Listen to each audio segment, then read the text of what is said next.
Welcome aboard. Welcome to another flight. Today we are going to be talking about what has come to be known as the day the music died. And we are in Green Bay, Wisconsin, and some of you may be asking, why Green Bay? Well, the plane crash that took the lives of rock and roll pioneers Buddy Holly, Ritchie Valens, and J.P. Richardson did happen in Clear Lake, Iowa, but the Winter Dance Party Tour came through Green Bay. And it just may be that that leg of the tour is what set in motion the chain of events that led to the musicians being on that plane. Let's get the plane started. I'll get the cockpit set up and we will be in the air shortly. And now we have some young singers who are creating a great deal of excitement in the Paramount Theater here in New York. Now, if you haven't heard of these young men, then you must be the wrong age because they're rock and roll specialists. Now, no matter what you think of rock and roll, I think you have to keep a nice open mind about what the young people go for. Now, if we're ready for our rock and roll specialists, we have Buddy Holly and the Crickets.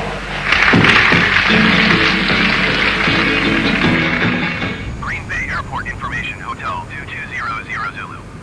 Flight 274 at 7. Visibility 7. Sky condition. Few clouds at 1,100 feet. Temperature 14. Dew point 13. Altimeter 29.902. Visual runway 24 in use. Landing and departing runway 24. VFR aircraft say direction of flight. All aircraft read back hold short instructions. Advise controller on initial contact you have hotel. Plane is started. Let's begin our taxi. The Green Bay Austin Straubel International Airport has the airport code KGRB, and it is here in Brown County, Wisconsin, located about 8 miles southwest of downtown Green Bay, and it is named after Lieutenant Colonel Austin Straubel, who lost his life on February 3, 1942, while serving in the U.S. Army Air Corps. And there are 2 asphalt runways here at the airport.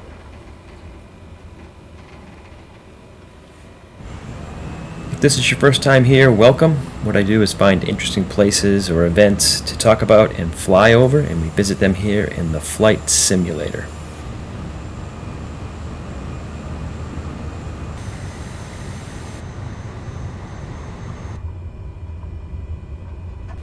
Once we are airborne, we will first fly north. We will be looking for the Riverside Ballroom, and we will also fly over Lambeau Field, home of the Green Bay Packers.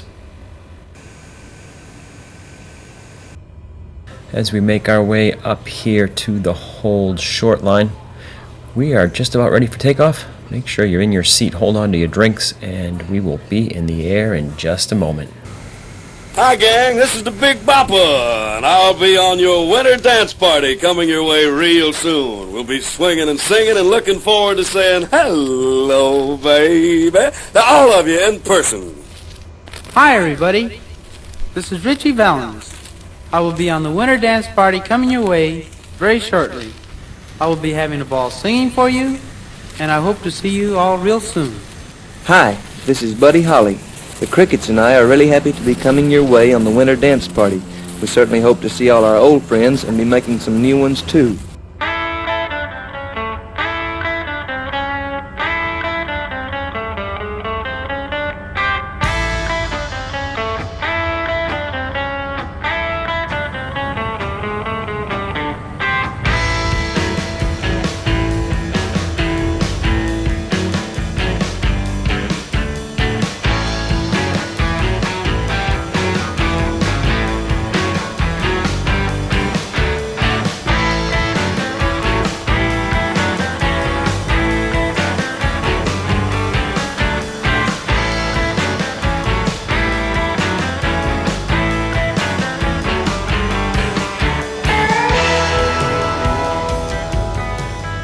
We are airborne. We will now head north. We will be flying towards the Riverside Ballroom. This was the second to the last venue that the Winter Party Dance Tour played at before the plane crash occurred in Iowa. The Riverside Ballroom opened in 1936. That was after a fire destroyed the original one built in 1929. And during the 1940s, the Green Bay Packers actually sometimes held their indoor practices here before there were indoor facilities. Buddy Holly and the other headliners, they played here on the night of February 1st, 1959, 2 days before the crash. In 1958, GAC, General Artist Corporation, put together a winter tour planned for 24 venues starting on January 23rd and running until February 15th of 1959. Pretty much a performance for every day of the tour. Buddy Holly was originally reluctant to do the tour at the time, but he was in the process of moving to New York City, and he also wanted to construct a recording studio and possibly start his own record label, so he needed the money. He had attempted to obtain some of his royalties from his manager Norman Petty, but for various reasons Petty claimed that he was not able to give Buddy Holly the money. So this falling out, as well as probably some other issues, led to Buddy Holly separating from his manager as well as his band that he had been performing with, the Crickets. Buddy Holly, born Charles Hardin Holly in Lubbock, Texas, was considered a pioneer of the early rock and roll in the 1950s. Buddy originally played what would be considered country and western style music, but his style soon became rock and roll. Just ahead of us here is the Riverside Ballroom. We'll take a couple passes over it before we start to make our way west towards Iowa. In 1955, he opened for Elvis Presley multiple times, and then he also opened for Bill Haley and the Comets, and that appearance led to his first record deal with Decca Records. Some of his hits were Peggy Sue, That'll Be the Day, Maybe Baby, It's So Easy, and Rave On. He was known to have been a proud Texan for sure, but he had recently again moved to an apartment in New York City. Also headlining on that winter dance party tour was Ritchie Valens, born Richard Stephen Valenzuela in San Fernando Valley, part of Los Angeles, California. Ritchie developed a love for music early and actually learned to play multiple instruments, but guitar became his true passion. At only 16, Ritchie joined his first band, the Silhouettes, and they played local venues while attending high school. During one of these local gigs at a local movie theater, he was spotted by Bob Keane, the head of Delphi Records, and Bob helped him launch his career. In May of 1958, Delphi released Ritchie's first single, Come On, Let's Go, and it had some success. After that, Ritchie would shorten his name to Valens and put out a second single with Donna and La Bamba. Donna being a song about his one-time high school girlfriend. Donna would go on to reach number 2 on the charts. In 1958, he was on the TV show American Bandstand and the Alan Freed's Christmas Show. Then in 1959, he would join the Winter Dance Party Tour. The third headliner, who would end up on that aircraft that cold February night, would be Giles Perry Richardson, also known as the Big Bopper. Like Buddy, he was from Texas and he worked as a DJ at a Texas radio station, KTRM. In addition to being a disc jockey for the radio station, he was also a singer-songwriter. George Jones's number 1 hit, White Lightning, was written by JP. JP himself finally landed a record deal with Mercury Records. His first single was a country song, Beggar to King, but it failed to reach any charts or have much success. He then tried what he called a novelty song, and Chantilly Lace was released, and he also released this under the name Big Bopper. Mercury bought the recording and released it in the summer of 1958. It reached number 6 on the pop charts, and it spent 22 weeks in the national top 40. He had a follow-on success later that year was The Big Bopper's Wedding.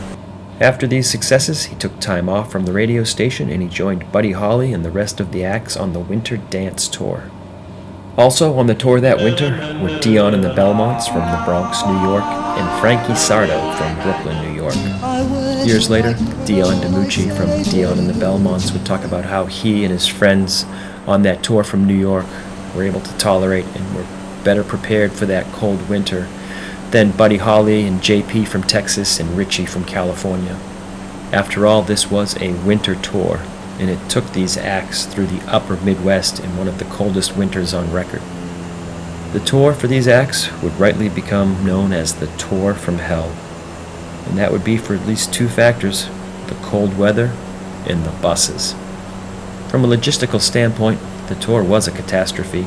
The show schedule did not take the locations or the distance between them into account when scheduling the venues. The tour zigzagged across the upper Midwest, putting hundreds and hundreds of miles between shows unnecessarily.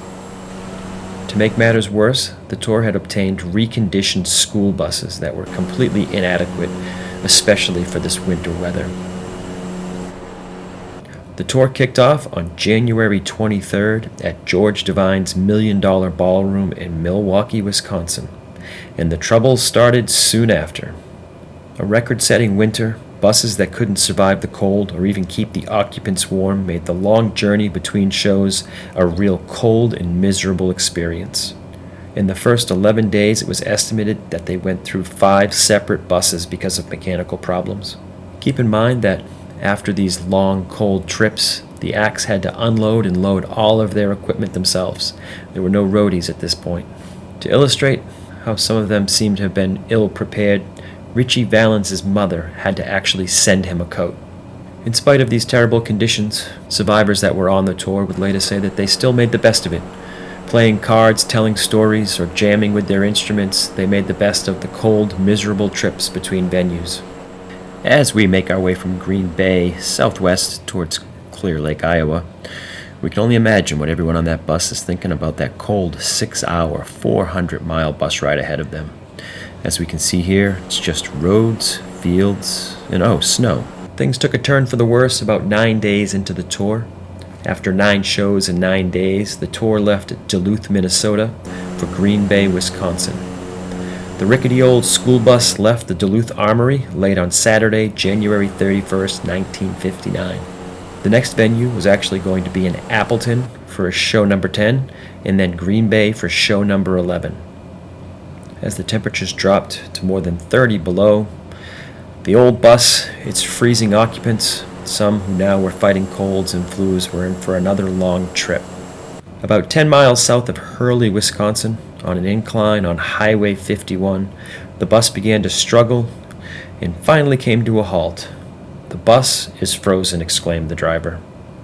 Now, on a dark, cold, desolate stretch of Highway 51, Buddy Holly and his band, including Waylon Jennings and Tommy Alsop and Carl Bunch, along with Ritchie Valens, J.P. Richardson, Dion and the Belmonts, and Frankie Sardo, were stranded, 4:30 in the morning, in a Wisconsin forest with minus 35-degree temperatures.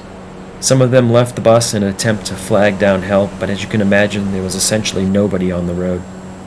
Luckily, at some point, a passing truck notified the sheriff's office about what the newspapers would later call a stranded orchestra, and the deputy sheriff sent out 4 locals from Mercer to pick them up from an area near Pine Lake. Buddy's drummer, Carl Bunch, was put in one of the first cars to arrive since he was suffering from frostbite on his feet. The musicians were taken to Hurley and put up in a hotel for a few hours of rest. Carl Bunch, however, was brought to the hospital in Ironwood, Michigan. The next concert, which was to be in Appleton, had to be canceled, and then by train and Greyhound bus, the musicians made their way the few hundred miles, and the tour continued in Green Bay on February 1st. This stranding on the highway, as well as Carl Bunch's frostbite, were the events that started to lead to why Buddy Holly and others ended up on that plane in Clear Lake, Iowa. February 2nd was supposed to be a rare day off, but the show in Clear Lake, Iowa was added at the last minute. Being stranded in the middle of the night, Carl Bunch's frostbite, and now this added venue is what put Buddy Holly on a mission to charter a plane from Clear Lake to Fargo so that they could avoid yet another cold, miserable bus ride. Buddy believed that if he was able to charter a plane, the time they saved by not being on the bus would allow him to catch up on sleep and do much-needed laundry. The tour bus got into Clear Lake late on the evening of February 2nd after driving the 350 miles from Green Bay. The Clear Lake show was to take place at the Surf Ballroom that was managed by Carol Anderson. Carl Bunch, the drummer, for Buddy Holly, as well as backing up the other acts on tour, was still in the hospital in Michigan. So Carlo Mastrangelo, he was one of the Belmonts, played the drums for the other acts, and Buddy Holly actually played the drums while Dion and the Belmonts played. Through the Green Bay show and the Clear Lake show, Carlo, Buddy, and Ritchie would all take turns filling in on the drums.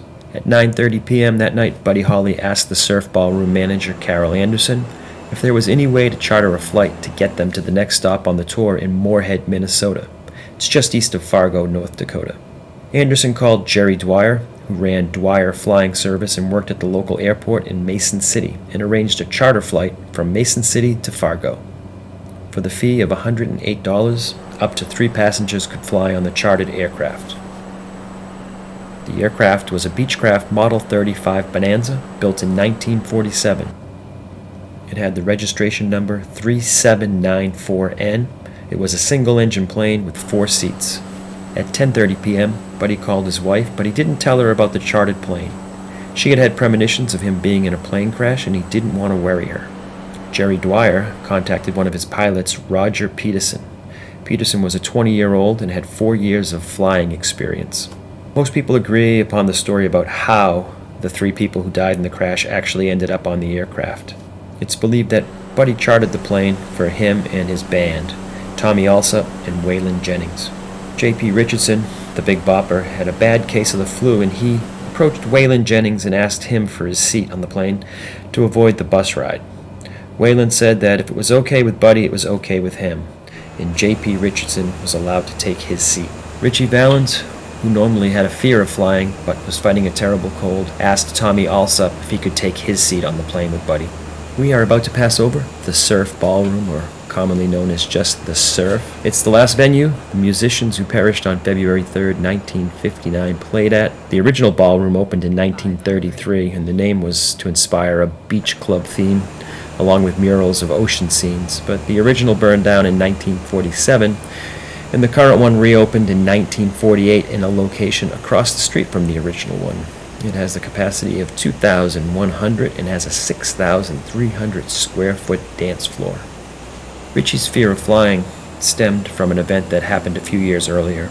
When Ritchie was 15, a Douglas DC-7B was involved in a mid-air collision with an Air Force F-89 Scorpion, and they crashed into the schoolyard of Ritchie's junior high, Pacoima Junior High School.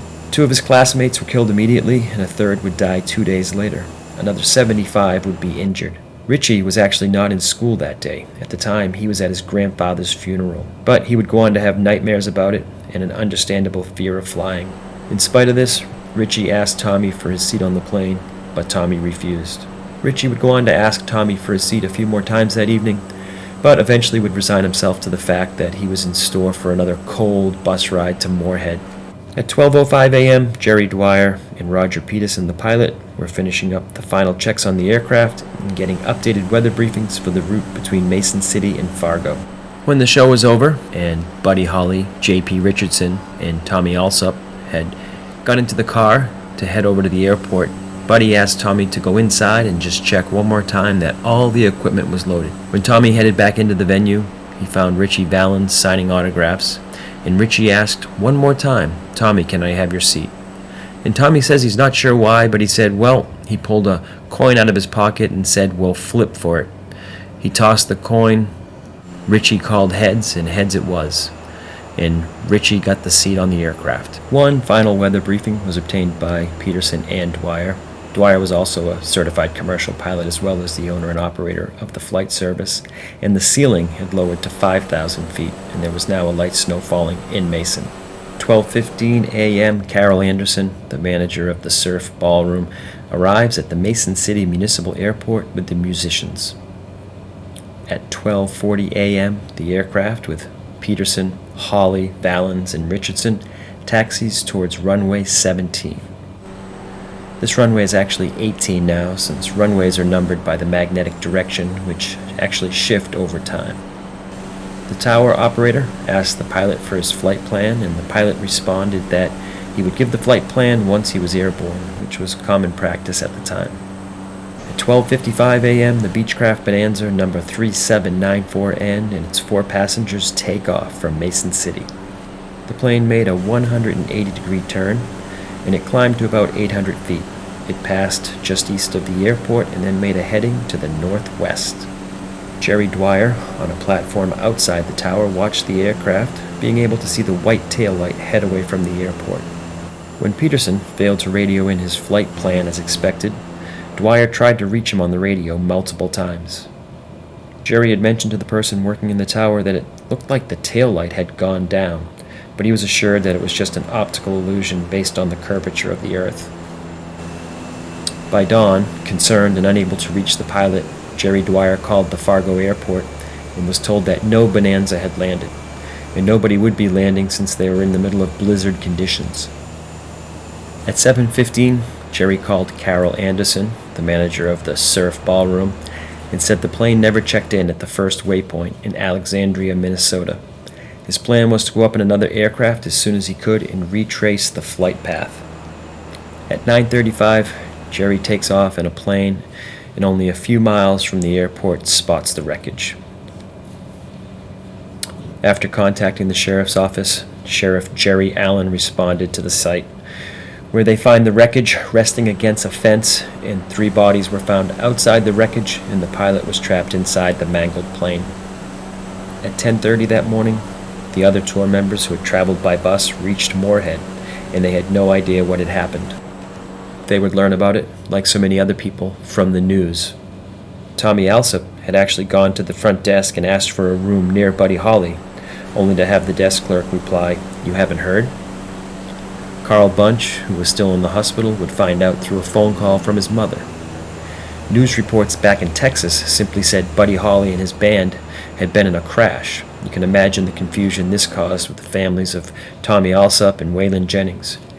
To make things worse, Tommy had asked Buddy to pick up some mail that had been mailed to him in Moorhead. He gave Buddy his ID, and Buddy put it in his pocket when he got onto the airplane. So at the crash site, they found 4 bodies, but 5 IDs. Just ahead of us now, in the middle of this Iowa field, is the site where that plane crashed, early in the morning, just a few minutes after it had taken off. Buddy Holly, Charles Hardin Holly, who was 22 years old, left behind his wife of only 6 months, Maria Elena, who was also pregnant at the time. She learned about Buddy's death through the news reports. Maria Elena would suffer a miscarriage only days later, presumably because of the shock and stress. Many of rock and roll's biggest names would say that their influence was Buddy Holly. His story would be told in the 1978 movie The Buddy Holly Story. Buddy Holly would be inducted into the Rock and Roll Hall of Fame in 1986. Ritchie Valens, Richard Stephen Valenzuela, was only 17 years old. He left behind his mother and 4 siblings. They also learned of the tragedy through news reports. His story would be told by the 1987 movie La Bamba. He's considered the pioneer of Chicano or Latin rock, and he was inducted into the Rock and Roll Hall of Fame in 2001. Giles Perry Richardson Jr., the Big Bopper, was 28 years old, and he also left behind a pregnant wife, Adrienne Joy, and a 4-year-old daughter. His son, Jay Perry, would be born 2 months after his father's death. At the time of the crash, JP was planning to invest in his own radio station and had 20 more songs ready to record. We will now be making our way back to Mason City and the Mason City Municipal Airport. The airport code there is KMCW, and it's about 6 miles west of downtown. The airport opened in 1945, and there are 2 runways. The investigation into the crash was conducted by the Civil Aeronautics Board and released its findings in September of 1959. Some of their findings included a flash weather advisory that was issued at 11:35 and another just past midnight, and no one could recall ever bringing the weather updates to the pilot's attention. Jerry Dwyer stated that there were no indications that instrument flying conditions would be encountered along the route. The intent was the pilot would be flying the aircraft in VFR conditions, or visible flight rules, which meant being able to see lights or markers and visually being able to tell where the horizon is. This opposed to instrument flying, where a pilot relies solely on the instruments to obtain their altitude, attitude, and direction. The report also noted that they believed the pilot entered into an area of complete darkness. This, with the snow, meant he would only be able to utilize his instruments and not any visual references. With the wind gusts and the turbulence at the time, they thought that even an experienced pilot would be challenged. It was determined that Peterson probably lacked the level of proficiency that would have been required in this scenario. Jerry Dwyer would say later in interviews that Peterson had many, many hours in that exact aircraft. Like many crashes, the absolute cause may never be known. The story has been part of rock and roll history since, known as the day the music died. Dion from Dion and the Belmonts, who was on that tour, says he would rather look at it as the day the music started. He says that those three planted the seeds that would become rock and roll today. Welcome to the Mason City Airport. I hope you enjoyed the tour today. As always, everything we talked about today was just my personal research in preparation for today's tour, so if you have any corrections or comments, please leave a comment below. Let's find a place to park the plane and we will take one last look around the airport here in Mason City, just outside of Clear Lake, Iowa, where the Surf Ballroom was the last venue that Buddy Holly, Ritchie Valens, and J.P. Richardson played at. Hope you enjoyed the tour today. The price of today's tour is simple. If you could just reach down and hit that subscribe button, it really helps the channel. And if you're already subscribed, I thank you, and maybe you could send a link to the channel to somebody you know that might be interested. Another piece of rock and roll history that pertains to this event is the song American Pie. The song, from singer-songwriter Don McLean, was recorded in 1971. The lyrics in the song, "The Day the Music Died," refers to this plane crash in 1959.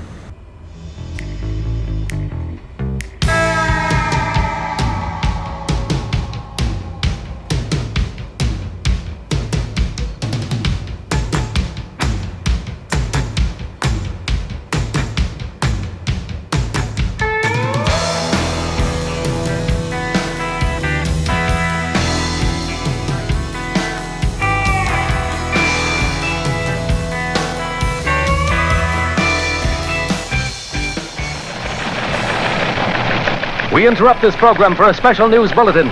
3 young singers who soared to the heights of show business on the current rock and roll craze were killed today in the crash of a light plane in an Iowa snow flurry. The singers were identified as Ritchie Valens, 17, Buddy Holly, 22, and J.P. Richardson, known professionally as the Big Bopper. The aircraft, chartered from the Dwyer Flying Service, crashed near Mason City. The pilot, Roger Peterson of Clear Lake, Iowa, was also killed.